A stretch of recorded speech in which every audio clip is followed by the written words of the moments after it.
Hi friends, అందరికీ నమస్కారం. అంజలి కథలకి స్వాగతం. కాశీ మజిలీ కథలు 80వ భాగం. తర్వాత మజిలీలో మణిసిద్ధుడు కథను ఇలా చెప్పసాగాడు. శీలవతి, విద్యావతుల పెళ్లిళ్ళు ఒకే ముహూర్తంలో చేయాలని నిశ్చయించారు. కానీ పెళ్లికూతుళ్ళిద్దరూ సాయంకాలము వేత్రవతి నదిలో స్నానం చేస్తూ ఉంటే మొసళ్ళు లాగేశాయనే వార్త తెలిసి అందరూ వీధుల వెంట పరిగెత్తారు. రాజు, మంత్రులు, పరివారము అంతా నది ఒడ్డున నిలబడి దీనవదనాలతో నదీ ప్రవాహం దిశగా చూస్తున్నారు. ఆ ప్రవాహంలోకి నావలు, దీపాలు, వలలు పట్టుకొని వెళ్ళి వారి కోసం గాలిస్తున్నారు. కొందరు గొలుసులు వేస్తున్నారు. ఈతగాళ్లు కూడా గాలింపు చేస్తున్నారు. రాజకుమార్తె కళావతి, శూద్రపుత్రిక రూపవతి ఒడ్డున కూర్చొని స్నేహితురాళ్ల కోసం విలపిస్తుంటే రాజు వారిని బుజ్జగించి, వారిద్దరూ ఎక్కడ మునిగిపోయారో చెప్పండి అన్నాడు. స్నేహితురాళ్లకు రాత్రికి వివాహం జరగబోతుందనే సంతోషంతో వారిని అలంకరించడానికి పూలు కోయటానికి వచ్చాం. పూలు కోసి కోసి అలసిపోయి చెమటలు పట్టగా స్నానం చేద్దామని నదిలోకి వచ్చాం. పెళ్లి కుమార్తెలు ఇప్పుడు స్నానం చేయకూడదని చెప్పినా వాళ్ళు మా మాటలు వినకుండా నీటిలోకి దిగారు. మేము మాత్రం ఒడ్డునే ఉండిపోయాం. ఇంతలో అమ్మో, నా పాదాన్ని ఏదో పట్టుకుంది అని శీలవతి అరుస్తూనే నీటిలో మునిగిపోయింది. మొసలి మొసలి అంటూ ఒడ్డుకు రాబోయి విద్యావతి కూడా మునిగిపోయింది. మేము వారి కోసం ఎంతగానో వెదికాం. అదుగో ఆ మూలనే వారు మునిగిపోయారు అని రాజపుత్రిక ఏడుస్తూ వివరించింది. యజ్ఞదత్తుడు ఆయన భార్య కూతుర్ని తలుచుకొని దుఃఖిస్తూ ఉంటే రాజు వారిని ఇంటికి తీసుకువెళ్ళి ఎంతగానో ఓదార్చి, నా కూతురు కళావతిని మీ అమ్మాయి శీలవతిగా భావించి మీ ఇంటికి తీసుకువెళ్ళండి. ఎప్పటికైనా వాళ్ళు బ్రతికి వస్తారేమో చూద్దాం. మనం ఎన్ని కథలు వినలేదు అంటూ వారిని అనునయించాడు. ఒకరోజు యజ్ఞదత్తుడు కళావతిని పిలిచి, అమ్మా కళావతి, నా బాధ తగ్గించటానికి మీ తండ్రి నిన్ను నా దగ్గర ఉంచాడు. కానీ మిమ్మల్ని చూసిన దగ్గర నుంచి శీలవతి జ్ఞాపకం వస్తూ మా బాధ మరింత ఎక్కువైతే ఉంది. మీరు ఇలా చదువు మానుకొని మా దగ్గర ఉండటం వలన వచ్చే ప్రయోజనం ఏమీ లేదు. చదువు చెప్పడానికి నోరు రావటం లేదు. మీరు మరో గురువు దగ్గర చదువుకోండి. మేము ఏ పుణ్యక్షేత్రాలకు వెళ్ళి కాలక్షేపం చేస్తాము అన్నాడు. ఆ మాటలకి కళావతి, తండ్రి, నా స్నేహితురాలు బతికే ఉన్నారని నా మనసు చెబుతోంది అన్నది. అయినా యజ్ఞదత్తుడు ఆమె మాటలు పట్టించుకోకుండా వారు నిద్ర మేలుకోకముందే ఊరు వదిలి వెళ్ళిపోయాడు. 2 రోజుల తర్వాత ధర్మపాలుడు యజ్ఞదత్తుడి కోసం రాగా ఆ ఇంట్లో ఎవరూ కనిపించలేదు. వారి గురించి చెప్పగలిగిన వారు కూడా కనిపించలేదు. అతను దుఃఖంతో మంత్రులను పిలిపించి అడిగాడు. ధర్మపాలుడు యజ్ఞదత్తుని వృత్తాంతం మీకు తెలుసు. అతని బాధను తగ్గిద్దామనే రూపవతిని, కళావతిని అతనింట ఉంచితే మనతో మాట మాత్రమైనా చెప్పకుండా వారిని ఎక్కడికో తీసుకుపోయాడు. ఇదేం కర్మ అంటూ వాపోయాడు. యజ్ఞదత్తుడు ద్రోహం చేసేవాడు కాదు. అయినా వారి జాడ వెదికించి ఇక్కడికి వచ్చేలా చేయండి. దేశం నలుమూలలా తిరిగి దూతలు ఒక శివాలయంలో జపం చేసుకుంటున్న యజ్ఞదత్తుడిని గుర్తుపట్టి రాజశాస్త్రం చూపించారు. యజ్ఞదత్తుడు భార్యతో సహా విశాలపురం వచ్చాడు. ధర్మపాలుడు వారిని సాదరంగా ఆహ్వానించి సత్కరించి పీఠం వేసి ఆసీనులను చేశాడు. ఆర్య, కళావతి, రూపవతులను తీసుకుని మీరు ఎక్కడికి వెళ్ళారు? మీరంతా క్షేమమే కదా? విశేషాలేమిటి అని రాజు అడిగాడు. దానికి యజ్ఞదత్తుడు, మహారాజా, మీకు చెప్పకుండా మీ పిల్లల్ని నేనెందుకు తీసుకువెళ్తాను? వాళ్ళు మా ఇంట్లో నిద్రిస్తూ ఉండగానే మేము వెళ్ళిపోయాము.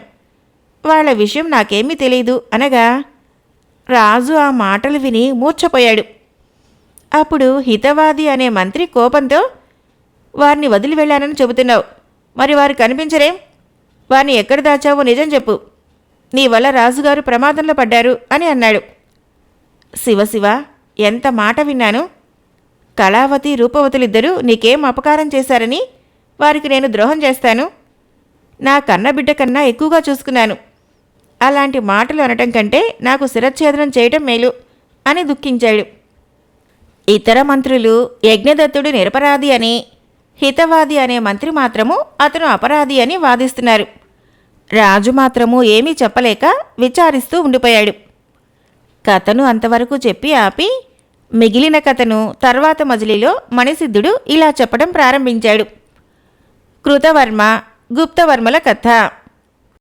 ఒకరోజు మధ్యాహ్నము మనోహరమైన రూపం కలిగిన ఇద్దరు బ్రాహ్మణ కుమారులు బ్రహ్మస్థలం అనే అగ్రహారము పరిసర ప్రాంతాలలో నడుస్తూ ఒక బాటసారి ఎదురుపడగా, ఇక్కడికి గ్రామం ఎంత దూరంలో ఉంది, అక్కడ నివసించడానికి తగిన అవకాశం ఉందా అని అడిగారు. అతను వారి రూప లావణ్యాలకు ఆశ్చర్యపడి వారిని పొగిడి ఇక్కడికి దగ్గరలోనే అగ్రహారం ఉందని, ఆతిథ్యం ఇచ్చేవారు అక్కడ చాలామంది ఉన్నారని చెప్పి వారి వృత్తాంతం అడిగాడు. అందుకు ఆ బ్రాహ్మణ కుమారులు, అయ్యా, మేము బ్రాహ్మణులము, విద్య కోసం కాశీకి వెళుతున్నాము అన్నారు. దానికి ఆ బాటసారి, మీరు నిజంగా విద్య కోసమే అయితే శ్రమపడి మరీ కాశీ దాకా వెళ్ళనక్కర్లేదు. బ్రహ్మస్థలంలోనే సోమభట్టారకుడు అనే కాశీ పండితుడు విద్యార్థులను తన ఇంట్లోనే ఉంచుకొని విద్యాబుద్ధులు నేర్పుతాడు. ఆయన దగ్గరికి వెళ్ళండి అని వారిని సోమభట్టారకుని ఇంటికి దారి చెప్పాడు. వారు ఆయన ఇంటికి వెళ్ళి వారు వచ్చిన పనిని గురించి చెప్పగా సోమభట్టారకుడు వారి కులగోత్రాలను ఇతర విశేషాలని అడిగి తెలుసుకున్నాడు. ఆచార్య, మాది దక్షిణ దేశం, బ్రాహ్మణ కుమారులం, విద్యార్థులమై మీ దగ్గరికి వచ్చాం.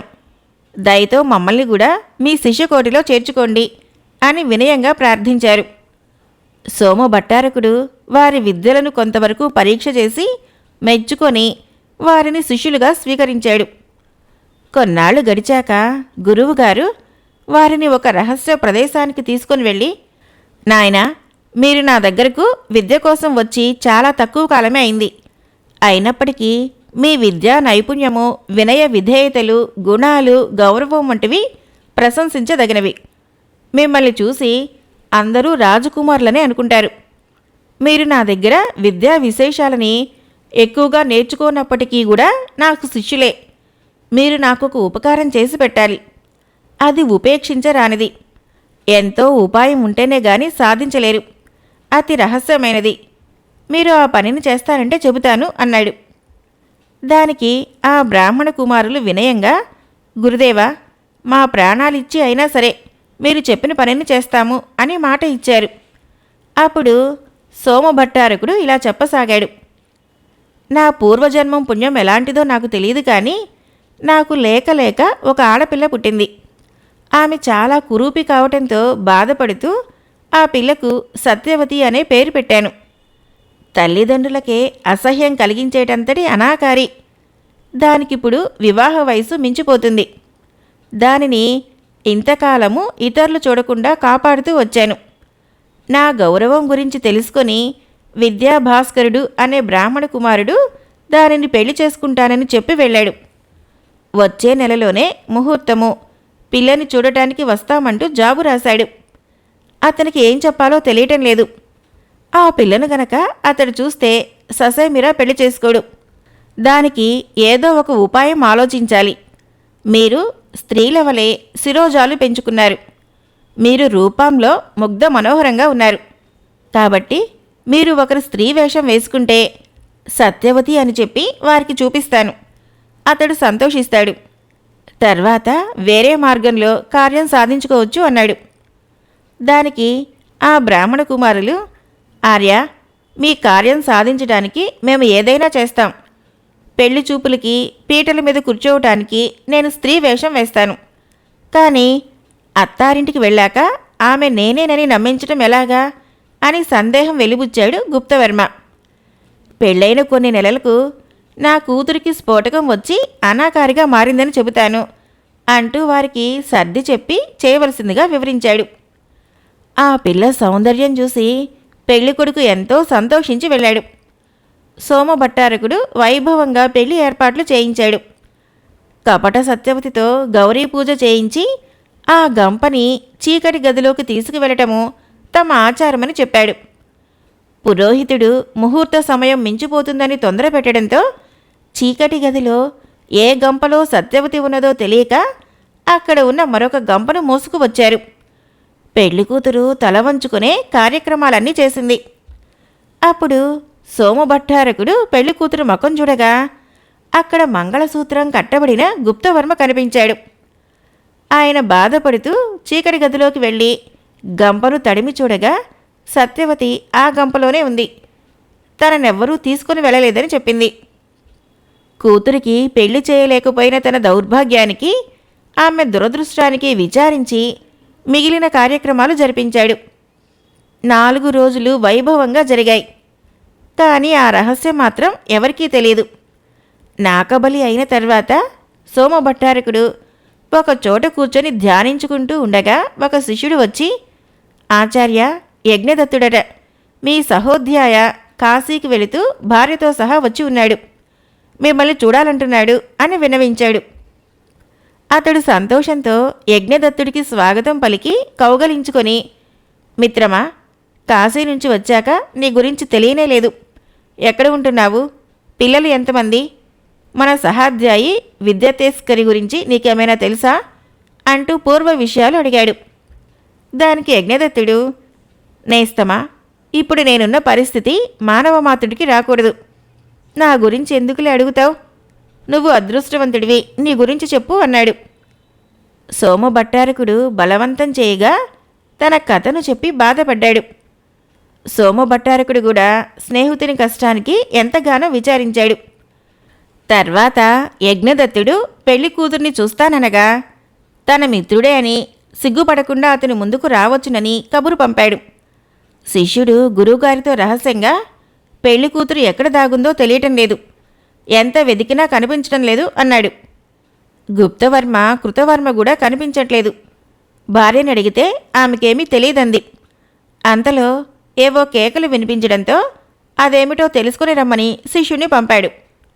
అతను వెళ్ళి విషయం తెలుసుకుని వచ్చి, గురుదేవా, దేవి అమ్మగారిని ఆవహించింది. పెళ్లి కూతురి రూపు మారిపోయి చాలా అసహ్యంగా ఉంది అని చెప్పడంతో అందరూ లోపలికి పరిగెత్తారు. అతని భార్య తల విరబోసుకొని శివమాడుతూ సోమభట్టారకుని చూసి, మూర్ఖుడా, చాలా కాలం నుంచి నిన్ను కాపాడుతున్న కులదేవతనే మర్చిపోతావా? నీకు తగిన ప్రాయశ్చిత్తం చేస్తాను, చూసుకో అంటూ సత్యవతిని అతను ముందుకు తోసింది. ఇదెవరు అంటూ అతను భయపడుతూ ఉంటే, ఈమె నీ కూతురు సత్యవతి, నీ మీద కోపంతో ఇలా చేశాను అన్నది. దానికి సోమభట్టారకుడు, తల్లి రక్షించు, అపరాధం చేశాను. బిడ్డ మీద తల్లి ఇలా కోపగించుకోవచ్చినా? నా చక్కని కూతుని నాకివ్వు, నువ్వు చెప్పినట్లు చేస్తాను అని బ్రతిమిలాడాడు. ఆ విషయం విని వచ్చిన పెళ్ళికొడుకు సత్యవతి వికృత రూపం చూసి బాధపడుతూ తను కూడా దేవుని ప్రార్థించాడు. అప్పటికి దేవి వారి ప్రార్థనలు విని అంగీకరించినట్లుగా కొంచెం శాంతించి, మూర్ఖులారా, మీరు పండితులైనప్పటికీ పామరుల్లా నన్ను మరిచారు. దీనిని మొదటి తప్పుగా మన్నిస్తున్నాను. నేను చెప్పేది జాగ్రత్తగా విని ఆ విధంగా చేయండి. ముందుగా నన్ను పూజించి సత్యవతికి పాణిగ్రహణ విధిని అంతా మళ్ళీ జరిపించండి. వివాహ దీక్ష అయిన తర్వాత నీ కూతురు మునుపటి రూపం పొందుతుంది. ఏమాత్రం తేడా చేసినా క్షమించను అంది. దానికి విద్యాభాస్కరుడు సంతోషించి, మామగారు, అమ్మవారికి మన మీద దయ కలిగింది, పదండి మళ్ళీ వివాహ మహోత్సవం చేసుకుందాము అని అన్నాడు. సోమభట్టారకుడు గృహదేవతని ఆరాధించి పెళ్లికి తతంగం అంతా మళ్ళీ జరిపించాడు. విద్యాభాస్కరుడు సత్యవతి మెడలో మంగళసూత్రం కట్టి భార్యగా స్వీకరించాడు. దీక్ష పూర్తయిన తర్వాత సత్యవతి రూపం ఎలా మారుతుందో చూద్దామని వచ్చిన బంధువులంతా ఉండిపోయారు. మామ అల్లుళ్ళు సత్యవతికి మామూలు రూపం ఇవ్వమని ప్రార్థించారు. సోమభట్టారకుని భార్య మళ్లీ శివమెత్తి, మూర్ఖుడా, పండితుడివైనప్పటికీ నా మహిమ తెలుసుకోలేకపోయావు. క్షుద్రదేవతలా పూజించి నా పట్ల చాలా అపచారం చేశావు. నాకు నీ మీద దయ కలగలేదు. ఇక నీ కూతురు ఈ జన్మంతా ఇలాగే వికృతంగా ఉంటుంది అంది. అప్పుడు ఆ పండితుడు భోరున విలపిస్తూ, అయ్యో భగవంతుడా, నా కూతురు ఇలాగే వికృతంగా ఉంటే ఎవరు భరిస్తారు? దీనికి దిక్కెవరు? దీని బ్రతికెలా గడుస్తుంది అనుకుంటూ ఉండగా అల్లుడు అతని చేతులు పట్టుకొని, మామగారు బాధపడకండి, ఈమెను కట్టుకున్నవాడిని కనుక ఇకపై మీ అమ్మాయి భారమంతా నాదే. దేవుడు చేసిన దానికి మనం మాత్రం ఏం చేయగలం? ఈమెను ప్రేమగా చూసుకుంటాను, మీరు విచారించకండి అని చెప్పి ఆ గురుదేవుడికి మాట ఇచ్చాడు. నేనెక్కడికి వస్తే అక్కడికి కష్టాలు కూడా తోడుగా వస్తున్నాయి అని బాధపడుతూ యజ్ఞదత్తుడు మిత్రుని ఓదార్చి భార్యతో సహా వెళ్ళిపోయాడు. తర్వాత మజిలీలో మణిసిద్ధుడు కథను ఈ విధంగా చెప్పనారంభించాడు. శశాంక మకరాంకుల కథ. రూపవతి, మనం ఇల్లు వదిలి వచ్చి 3 రోజులైంది. ఊరు వదిలి చాలా దూరం వచ్చేశాం. కానీ గురువుగారు కానీ ఆయన భార్య కానీ కనిపించలేదు. మన స్నేహితులు మన కోసం ఎదురు చూస్తూ ఉంటారు. మనం వస్తామన్న రోజు కూడా దాటిపోయింది. వాళ్ళేం చేస్తున్నారో. మనం ఒకరినొకరం కలుసుకోలేక చిక్కులు పడతామేమో. వాళ్ళు పెళ్లి చేసుకోబోతుంటే వారించి మనం ఇలా చేస్తున్నాం. పుత్రశోకంలో ఉన్న గురువుగారిని ఓదార్చలేకపోయాము. తర్వాత అయినా తల్లిదండ్రులకు చెప్పకుండా లోక విరుద్ధంగా ఇల్లు వదిలి వచ్చేశాం. ఇదంతా దైవమాయలా అనిపిస్తూ ఉంది. ఇప్పటికైనా మనం ఇంటికి వెళ్ళిపోవటం మంచిదేమో అంది కళావతి. దానికి రూపవతి, చెలి, మన ప్రయత్నం వృధా అయినప్పటికీ ఇప్పుడు పశ్చాత్తాపపడి ప్రయోజనం లేదు. ఇప్పుడు మనం ఇంటికి వెళితే ప్రజలు, బంధువులు అంతా నిందిస్తారు. మనకి అలాంటి బుద్ధి పుట్టించిన దేవుడు ఎలా నడిపిస్తే అలా నడుద్దాం. పురుష వేషాలలో ఉన్నాం గనక మనల్ని ఎవరూ గుర్తించలేరు. నీ పేరు శశాంకుడు, నా పేరు మకరాంకుడు అని ఉత్సాహంగా చెప్పింది. యవ్వనంలోకి అడుగు పెడుతున్న మనల్ని ఈ పాటికి అంతఃపురంలో బంధించేవారు. దేశాల్ని ఎలా చూడగలుగుతాం? ఒక విధంగా ఇది మంచిదేలే. నడకే శరణ్యం. తూర్పు వైపున అడవులు ఎక్కువ అంటారు. కానీ మనం ముందటే అటే అనుకున్నాం గనక ఆ వైపుగా వెళ్ళవలసిందే అన్నది కళావతి. ఇద్దరూ సాయంత్రం వరకు నడిచినప్పటికీ దట్టమైన అడవిలోకి ప్రవేశించారే గాని గ్రామం అనేదే కనిపించలేదు. గుండెను రాయి చేసుకుని ఆ రాత్రికి ఒక చెట్టు కింద పడుకున్నారు. అలా 4 రోజులు నడిచినా వాళ్ళకి ఏ దారి కనిపించలేదు. ఆహార పదార్థాలు కూడా అయిపోయాయి. కాళ్ళు నొప్పు పుడుతున్నాయి. వాళ్ళు చాలా అలసిపోయినప్పటికీ రూపవతి ప్రోత్సాహంతో ముందుకు నడిచారు. అలా కొంత దూరం వెళ్ళగా ఒకవైపు నుంచి కొట్టండి, పొడవండి అంటూ కేకలు వినిపించాయి. ఒక పంది అటువైపుగా పరిగెత్తుకు వచ్చి రూపవతిని వెంట తరిమింది. రూపవతి దానికి అందకుండా ఒక చెట్టు చుట్టూ తిరుగుతూ ఉంటే కళావతి ఒక కర్ర తీసుకొని ఆ పందిని బెదిరించసాగింది. రూపవతి అలసిపోయి పడిపోగా పంది ఆమె వీపుపై గోళ్లతో గీరింది. కళావతి కర్రతో కొట్టడంతో అది పారిపోయింది. రూపవతిలో చలనం లేకపోవడంతో ఆమె చనిపోయిందనుకొని కళావతి విలపించింది. కొంతసేపటికి ఆమె కళ్ళు తెరిచి దాహంగా ఉందని సూచించింది. నీటి కోసము తిరిగి తిరిగి కళావతి తాను వచ్చిన దారి మరిచిపోయింది. అటూ ఇటూ తిరిగి చివరికి ఒక చెట్టు ఎక్కి 4 వైపులా చూసింది. దూరంగా వేటగాళ్ల సందడి వినిపించడంతో వారితో వెళ్ళిపోయింది. అక్కడ విశాలమైన ఎడారిలో చాలా గుడారాలు వేయబడి ఉన్నాయి. వాటికి చుట్టూ సైన్యం ఉంది. ఆమె దాహం దాహం అని అరవగా కిన్నెరదత్తుడు అనే రాజు ఆ మాటలు విని తన దగ్గరకు తీసుకురమ్మన్నాడు. ఆ రాజు, నాయనా, నువ్వు ఏ ప్రాంతం వాడివి? ఎందుకు వచ్చావు? అసలు నీ వృత్తాంతం ఏమిటి అని ప్రశ్నించాడు. దేవా, నేను బ్రాహ్మణ కుమారుడిని. నేను నా స్నేహితుడు కాశీలో విద్యాభ్యాసం చేసి ఇంటికి వెళుతూ ఈ అడవిలో పోతున్నాం. నా మిత్రుడు వరాహం చేత దెబ్బతిని మూర్ఛపోయాడు. అతనికి వెంటనే నీరు అందివ్వాలి, లేకపోతే బ్రతకడు. నా పేరు శశాంకుడు. ఒక పాత్రలో నీరిస్తే తీసుకువెళ్ళి అతన్ని రక్షించుకుంటాను. నా ప్రాణాలైనా వదులుతాను గాని అతనికి దాహం తీర్చకుండా నేనేమీ ముట్టుకోను. ఆ ప్రదేశం ఇక్కడికి చాలా దూరం. ఎప్పుడు వెళ్తానో, ఎలా వెళ్తానో, మళ్ళీ కనిపిస్తాడో లేడో నా మిత్రుడు అంటూ కళావతి తన వృత్తాంతాన్ని వివరించింది. రాజు మకరాంకుణ్ణి వెతకడానికి 2 రౌతులను పంపించాడు. ఆ అడవిలో ఎంత వెతికినప్పటికీ అతడు కనిపించకపోవడంతో సంధ్యవేళకి వాళ్ళు వెనక్కి తిరిగి వచ్చేశారు. కిన్నెరదత్తుడు శశాంకుణ్ణి చూసి, ఈ బ్రాహ్మణ కుమారుడు చాలా సుకుమారుడిలా ఉన్నాడు.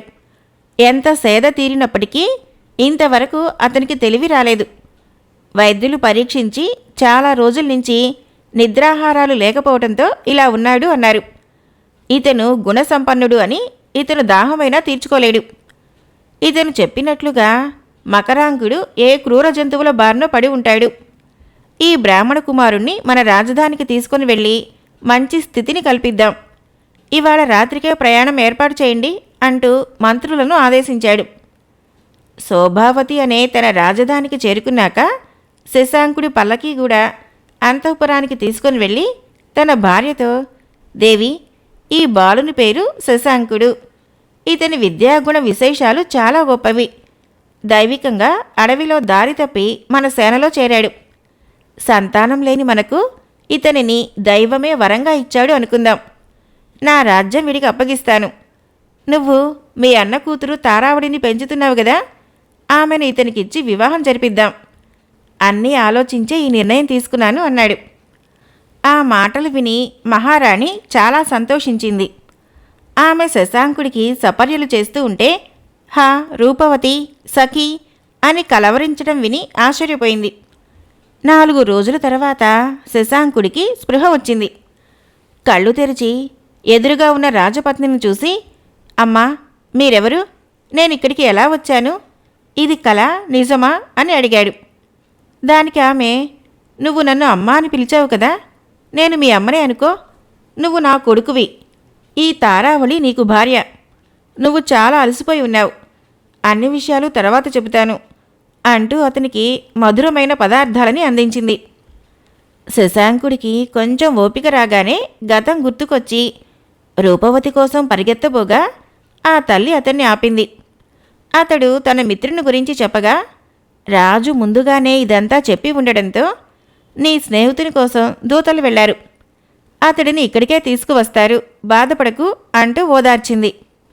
ఇంతలో రాజు అక్కడికి వచ్చాడు. శశాంకుడు రాజును గుర్తుపట్టి, తండ్రి, నా మిత్రునికి నీరు పంపారా? అతను ఎక్కడ ఉన్నాడు అని ఆత్రంగా అడిగాడు. దానికి రాజు, నాయనా, మా రౌతు అతడిని వెతికి పట్టుకొని దాహం తీర్చి నీవున్న చోటికి తీసుకువెళ్తానని ఎంతగా చెప్పినప్పటికీ వినకుండా మరో దారిలో వెళ్లాలని ప్రయత్నించాడట. నువ్వీ అడవిలో నడవలేవు, గుర్రం మీద కూర్చో, అడవి దాటిస్తానని చెప్పి అడవి దాటించి వచ్చాడట. నువ్వు అతని కోసం బాధపడనక్కర్లేదు అని అనునయించాడు. మిత్రుడు ఆపదలో ఉండగా వదిలి వచ్చేసిన నన్ను కృతజ్ఞుడిగా భావించి ఉంటాడు. మరొకరిని పంపిస్తే మాత్రం వస్తాడా అనుకొని రాజుతో, తండ్రి, మీరు నాకు ప్రాణదానం చేశారు. జీవితాంతం మీకు రుణపడి ఉంటాను. నాకు సెలవిప్పిస్తే పోయి వస్తాను అన్నాడు. దానికి కిన్నెరదత్తుడు, నాయనా, నీ గుణగణాలన్నీ సార్వభౌమత్వాన్ని సూచిస్తున్నాయి. నాకు సంతానం లేదు. నిన్ను నా కుమారుడిగా భావించి రాజ్యం అప్పగిచ్చేస్తాను. నేను వృద్ధుడిని అవటం వలన రాజ్యభారం వహించలేను. నువ్వు చిన్నవాడివైనప్పటికీ నీ బుద్ధిబలం చాలా పెద్దది. నీ గుణ విశేషాలు విని ప్రజలు నిన్ను రాజుగా కోరుతున్నారు. తారావళిని పెళ్లి చేసుకుని రాజ్యం మేలుకో అన్నాడు. శశాంకుడు ఎన్ని అభ్యంతరాలు చెప్పినప్పటికీ రాజు యుక్తితో వాటిని ఖండించడంతో ఏ ఉపాయమూ తోచక తర్వాత చూసుకుందాంలే అనుకున్నాడు. ఆ తర్వాత 2-3 రోజులకే కిన్నెరదత్తుడు పాము కరిచి చనిపోతూ అందర్నీ రప్పించి శశాంకుడిని రాజును చేయమని చెప్పి కన్నుమూశాడు. శశాంకుడు రాజ్యభారం వహించి ప్రజలను చక్కగా పరిపాలిస్తూ అనతి కాలంలోనే పేరు ప్రఖ్యాతులు సంపాదించాడు. కిన్నెరదత్తుడి భార్య శశాంకుడికి, నాయనా, నువ్వు చక్కగా రాజ్యపాలన చేస్తూ మీ నాన్నగారి పేరు ప్రతిష్టలు మరింత పెంచావు. ప్రజలు నీ పరిపాలనలో సంతోషంగా ఉన్నారు. దాన్ని అలా ఉంచు. నా అన్న కూతురు తారావళికి తల్లి లేదని నేనే పెంచి పెద్ద చేశాను.